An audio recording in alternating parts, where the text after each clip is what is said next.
नमस्कार, आप सुन रहे हैं गो गोरखपुर रेडियो और मैं हूं काव्या। स्वागत है आपका सुबह के इस न्यूज बुलेटिन में। आइए सबसे पहले नजर डालते हैं आज की प्रमुख सुर्खियों पर। गोरखपुर से लखनऊ के लिए आज से शुरू हो रही है लिंक एक्सप्रेसवे के रास्ते नई बस सेवा, कम होगा यात्रा का समय। मुख्यमंत्री आरोग्य मेले में 89 केंद्रों पर 5,396 लोगों को मिला स्वास्थ्य सेवाओं का लाभ।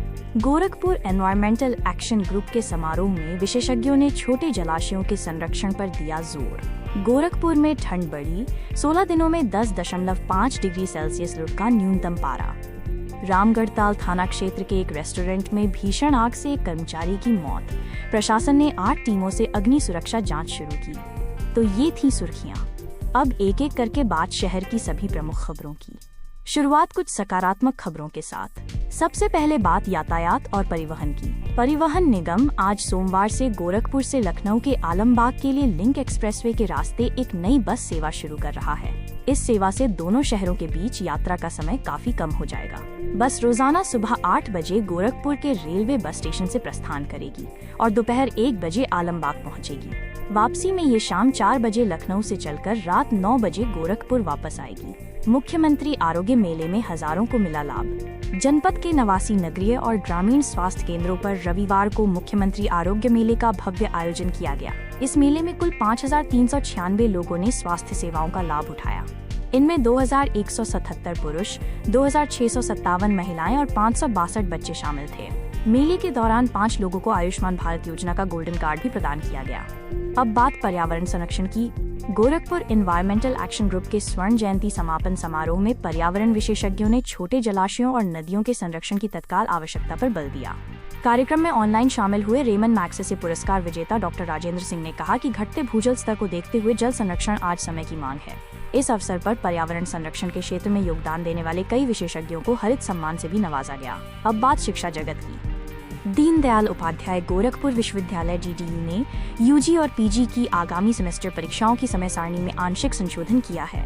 PG तृतीय सेमेस्टर की परीक्षाएं 20 नवंबर से और UG तृतीय व पंचम सेमेस्टर की परीक्षाएं 27 नवंबर से शुरू हो रही हैं। परीक्षा नियंत्रक डॉक्टर कुलदीप सिंह ने बताया कि ये बदलाव छात्रों की मांग और कुछ टंकण त्रुटियों को सुधारने के लिए किया गया है। संशोधित समय सारणी विश्वविद्यालय की वेबसाइट पर उपलब्ध है।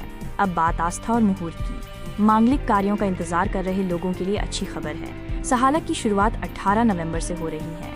नवंबर माह में विवाह के लिए 18, 21, 22, 23, 24, 25, 29 और 30 तारीख को शुभ मुहूर्त है। वहीं दिसंबर में 1, 4 और 5 दिसंबर को विवाह के मुहूर्त हैं। 11 दिसंबर को शुक्र अस्त हो रहे हैं, जिस कारण 5 दिसंबर के बाद मुहूर्त नहीं है। अब बात जंगल कोडिया फ्लाईओवर की। गोरखपुर सोनौली राष्ट्रीय राजमार्ग पर स्थित 800 मीटर लंबे जंगल कौड़िया फ्लाईओवर की छत में दरारें लगातार बढ़ती जा रही हैं। रविवार को 4 नई दरारें दिखने के बाद अब इनकी कुल संख्या 30 हो गई है। NHAI के परियोजना निदेशक ललित प्रताप पाल ने बताया कि ये मामूली एयर क्रैक्स हैं और यातायात पूरी तरह सुरक्षित है। उन्होंने कहा कि फ्लाईओवर की लोड टेस्टिंग के लिए दिल्ली से विशेषज्ञों को बुलाया जाएगा।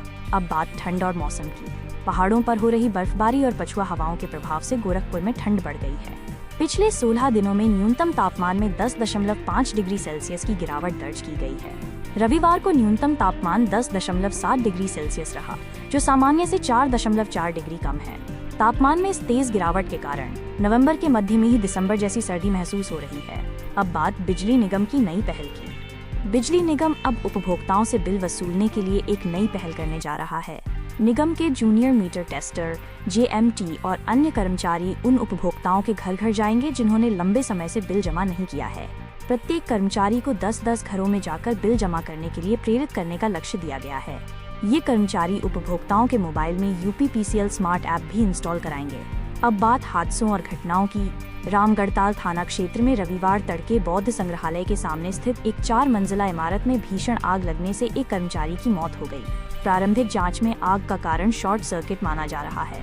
बचाव दल को पहली मंजिल के बाथरूम से बलरामपुर निवासी पुरुषोत्तम, जिनकी उम्र 46 वर्ष थी, अचेत अवस्था में मिले, जिनकी अस्पताल में मृत्यु हो गई। आग के बाद अलर्ट। 8 टीमों ने शुरू की अग्नि सुरक्षा जांच। रेस्टोरेंट में आग लगने की घटना के बाद DM दीपक मीणा ने 8 विशेष टीमों का गठन किया है। ये टीमें शहर और ग्रामीण क्षेत्रों के अस्पतालों, होटलों, रेस्टोरेंटों और अन्य व्यावसायिक भवनों में अग्नि सुरक्षा मानकों की जांच करेंगी। रविवार को सीओ कैंट योगेंद्र सिंह के नेतृत्व में एक टीम ने कई होटलों और अस्पतालों का निरीक्षण किया, जहां अधिकांश स्थानों पर अग्निशमन उपकरण खराब पाए गए। अब बात रैबीज के डर से टीकाकरण की। सिकरीगंज थाना क्षेत्र के रामडी गांव में रैबीज की आशंका से ग्रामीणों में दहशत है। गांव में 2 माह पूर्व कुत्ते के काटने से एक गाय की मौत हो गई थी, जिसमें रैबीज की आशंका जताई गई थी। चिंता की बात यह है कि इसी गाय के दूध से बने चरणामृत को बीते दिनों शिव चर्चा और भागवत कथा के दौरान लगभग 150 लोगों ने प्रसाद के रूप में ग्रहण किया था।